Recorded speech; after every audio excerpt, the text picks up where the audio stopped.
Bien, amigos televidentes, continuamos en su programa, en su agenda económica. Aunque... El DF te cambió el término, porque continuamos en su agenda económica. lo invertí, sí. tú sabes. Miren, aunque yo sé que el tema se ha tratado en agenda económica el lunes, me imagino que sí. La semana pasada, el final de la semana, el presidente hizo unos cambios que de todos, nosotros vemos ahí dos cambios fundamentales o interesantes que tienen que ver con el Ministerio de Educación, el Indotel. Y ligamos el Indotel porque el ministro de Educación viene de Indotel, pero no porque necesariamente estén conectados. Y es por un tema que, señores, es uno de los estandartes del presidente Danilo Medina, el tema de la educación, el tema de formar, el tema de transformar la cara de la gente, poner tanta gente que ni siquiera pensaba que iba, en sentido general, que iba a saber leer y escribir hoy. La verdadera libertad. La libertad. O sea, en verdad, sentirse uno fuera de ser un esclavo, precisamente. Una gente totalmente dependiente, que es lo mismo que no tener visión, ser ciego. Dentro del plan del presidente, de esto y de las tandas extendidas, y en fin, muchísimas cosas más. Y el anuncio de que se iban a construir alrededor de 10.000 unidades de aulas para comenzar el próximo año escolar. Lógicamente que todo eso pone una presión a un presidente que está viendo que el proceso no está corriendo como se supone que debería correr. Evidentemente que era un proyecto muy ambicioso, muy difícil y que debería tener mucho nivel de planificación, mucho nivel de compromiso, mucho nivel de organización y de que todos los actores tuviesen el mismo nivel de compromiso, todos los actores, diríamos el órgano de control, digamos, Contraloría de la República, la Oficina Supervisora de Obras del Estado, el Ministerio de Obras Públicas y el Ministerio de Educación, que era lógicamente el ente principal de esto. No, y también el Ministerio Público, porque tiene que ver con la titulación.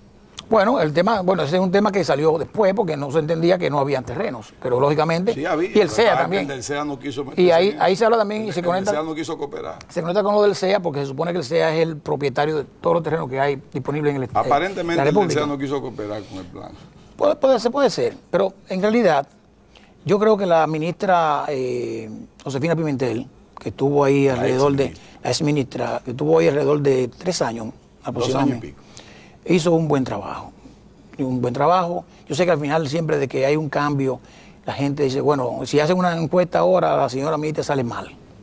Y es penoso que al final de una gestión que todo el mundo venía aplaudiendo, hay gente que tiende a hacer eso. Entonces, lamentablemente, eso no es bueno. Pero yo creo que ella hizo una buena gestión. Lógicamente, quedó atrapada por una burocracia, como ella había dicho en un comunicado, de que las expectativas de lo que se tenía que cumplir no se había logrado. Lo importante de todo esto es saber si la ministra oportunamente informaba de esto, porque ese es el tema.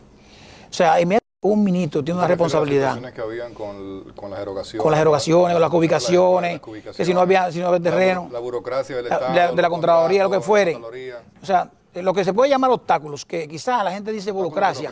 Sí, pero la gente dice burocracia, porque si tenemos un Estado formal, un Estado que desde el año 1996 ha cambiado.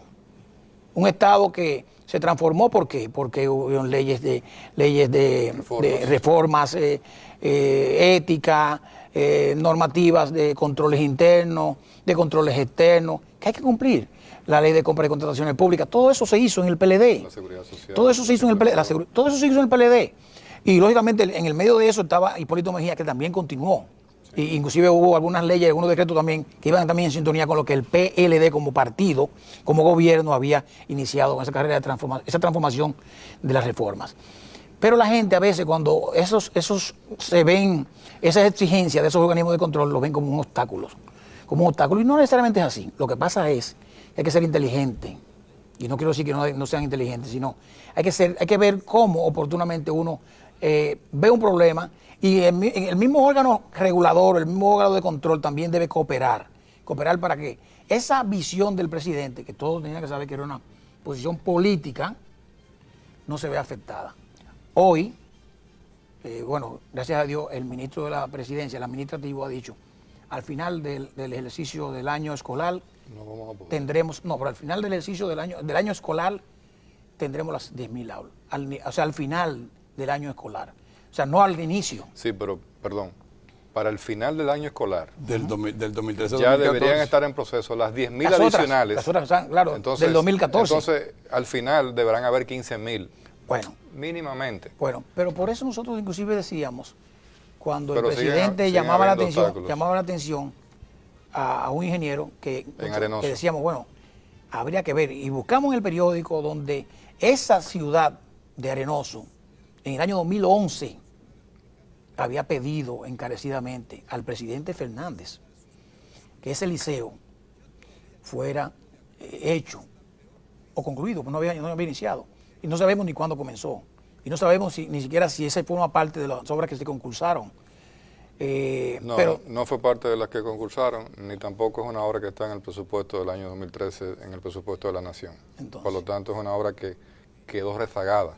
Habría que investigar qué pasó con la asignación de recursos en esa obra. Pero ahí primero... Y además, ¿y cómo se apareció el ingeniero? Tú decías algo muy interesante. El diálogo que tiene el presidente de la República, el excelentísimo presidente Danilo Medina, se ve que la persona no se está quedando callada, Sí. porque el presidente está escuchando Sí, y claro. él está diciendo exacto. sus posiciones. Claro. Entonces, aquí hay un tema interesante. O sea, cuando tú dices, al margen de ese evento, tú dices, contratistas nuevos de escuelas a nivel regional, las compras son regionales, versus el esquema anterior de un ingeniero que podía absorber El 100% quizá. 300 escuelas, 500 escuelas. Entonces, ¿cómo se cubicaron? ¿Tú sabes cómo se están cubicando ahora? Acojan el 10%.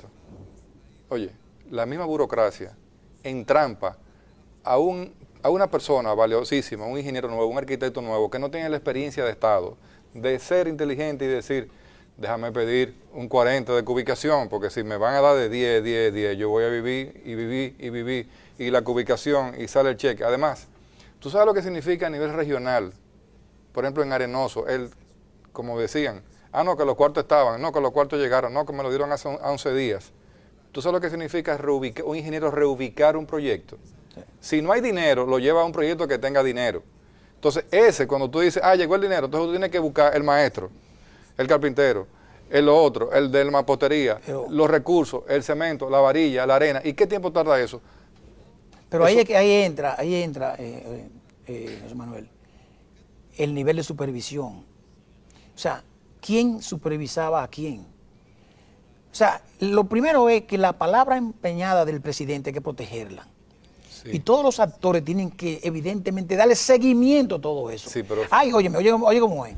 Se te da un avance de X% de la obra. Ese avance es para que tú comiences, lógicamente, a trabajar, ¿verdad? Y cuando tú haces la primera cubicación, te van descontando una parte de ese avance, así por cubicación. Pero lo que se dice es que esa trampa que ha caído mucha gente, es que muchos ingenieros han cubicado 3 veces ya y no han recibido la primera cubicación para atrás. De manera que ya han invertido los ingenieros de sus recursos, ¿verdad?, una cantidad X, que la burocracia, vamos a llamarle así, lo ha llevado a eso. Y por eso, inclusive, cuando se reunieron los ingenieros en el CODIA, dice uno de los ingenieros, yo tuve que poner mi vehículo con una fianza para la construcción, en la primera ubicación, y perdí mi camioneta, perdí mi jipeta. No, pero no una que compró con los dineros del avance, sino la que él tenía. Sí. O sea, en fin, esto hay que tomar las lecciones aprendidas aquí. El presidente no puede quedar mal. Y lógicamente, el que hace que el presidente quede mal no puede estar en el gobierno. Pero ¿por qué?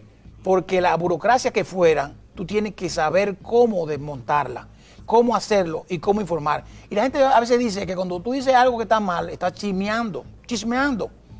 Y no, y tampoco estás haciendo una burocracia. O que estás en contra del gobierno. En contra del gobierno. Y tampoco es una burocracia el que está de aquel lado poniendo control diciendo, búscame tal documento, búscame tal cosa, porque si eso pasa así, el responsable soy yo, como Contralor de la República o otra figura importante. El error fue que el presidente, con la mejor intención del mundo, por el proyecto Nación de la Educación, por eso hace un anuncio e implementa un procedimiento y se hace un concurso. Sí. Pero todo lo que debió hacerse antes no se hizo y se hace después que son asignadas las obras. Si se hacen excepciones, hay que tener resultados con excepciones. Vamos a hacer la pausa.